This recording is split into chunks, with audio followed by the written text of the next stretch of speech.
Breaking news. Harsha సాయిపై లైంగిక ఆరోపణల case నమోదై రోజులు గడుస్తున్నా ఇంకా అజ్ఞాతం వీడలేదు. విమర్శలు వస్తున్నా హర్ష సాయి మాత్రం బయటకొచ్చి వివరణ ఇచ్చే ప్రయత్నం కూడా చేయడం లేదు.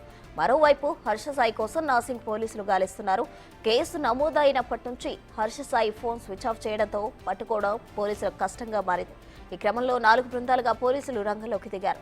ఇదే సమయంలో హర్ష సాయి దేశం విడిచి పారిపోయేందుకు ప్రయత్నిస్తున్నాడంటూ బాధితురాలు సైబరాబాద్ సిపికి ఫిర్యాదు చేశారు. దీంతో హర్ష సాయిపై లుకౌట్ నోటీసులు జారీ చేసే యోచనలో ఉన్నట్లు తెలుస్తోంది.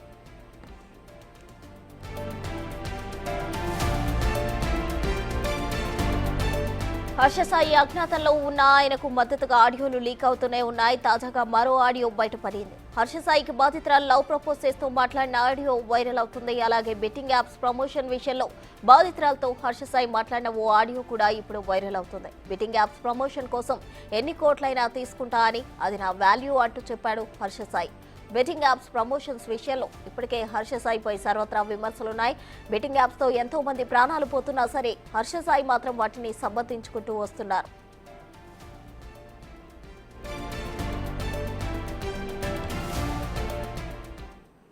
రోజులు గడుస్తున్నా ఇంకా హర్ష సాయి అజ్ఞాతం వీళ్లదు. దీనికి సంబంధించి మరిన్ని వివరాలు మా ప్రతినిధి సురేష్ అందిస్తారు. సురేష్, చెప్పండి. అయితే ఇన్ని రోజులు గడుస్తున్నా హర్ష సాయి మాత్రం బయటకు రావట్లేదు. ఫోన్ స్విచ్ ఆఫ్ ఉండటంతో పట్టుకోవడం కూడా పోలీసులకు కష్టతరమైంది. అయితే లుకౌట్ నోటీసులు ఎప్పటిలోగా జారీ చేసే అవకాశం ఉందంటారు?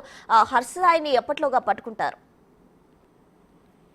నార్సింగ్ పోలీస్ స్టేషన్ లో కేసు నమోదైనప్పటి నుంచి హర్ష సాయి అజ్ఞాతంలోకి వెళ్ళాడు. అతను సోషల్ మీడియా వేదికగా ఒకసారి స్పందించాడు తప్ప మిగతా ఎక్కడున్నాడు అనేది కూడా ఇప్పటివరకు క్లారిటీ లేదు. పోలీసులు 4 టీంలు ఏర్పాటు చేశారు హర్ష సాయిని పట్టుకోవడం కోసం నార్సింగ్ పోలీసులు. ఎందుకంటే ఆ హత్యపై రేప్ కేసు నమోదైంది. బాధితురాలు ఫిర్యాదులు అనేక అంశాలు పేర్కొంది కాబట్టి అతని కోసం పోలీసులు గాలిస్తున్నారు. కానీ హర్ష సాయికి సంబంధించిన ఆడియోలన్నీ కూడా సోషల్ మీడియాలో ఒక్కొక్కటిగా వైరల్ గా మారాయి. అతను అమ్మాయిని వేధించడం కాకుండా బెట్టింగ్ యాప్లకు కూడా ప్రమోషన్ చేసే తప్పేంటి, కోట్ల రూపాయలు డబ్బులు ఇస్తారు వాళ్ళు, నేను చేస్తాను, నా ఇష్టం అని చెప్పేసి నిన్న ఒక ఆడియో రిలీజ్ కావడం జరిగింది. బాధితురాలతోని మాట్లాడిన ఆడియోనే అది రిలీజ్ చేశారు. దీనికి సంబంధించి తాను బెట్టింగ్ యాప్ కి ప్రమోషన్ చేయడం వల్ల అనేక మంది యువకులు ఆ బెట్టింగ్ యాప్ లో బెట్టింగ్ పాల్పడి లక్షల రూపాయలు పోగొట్టుకొని రోడ్డున పడ్డారని చెప్పేసి కూడా బాధితురాల తరపు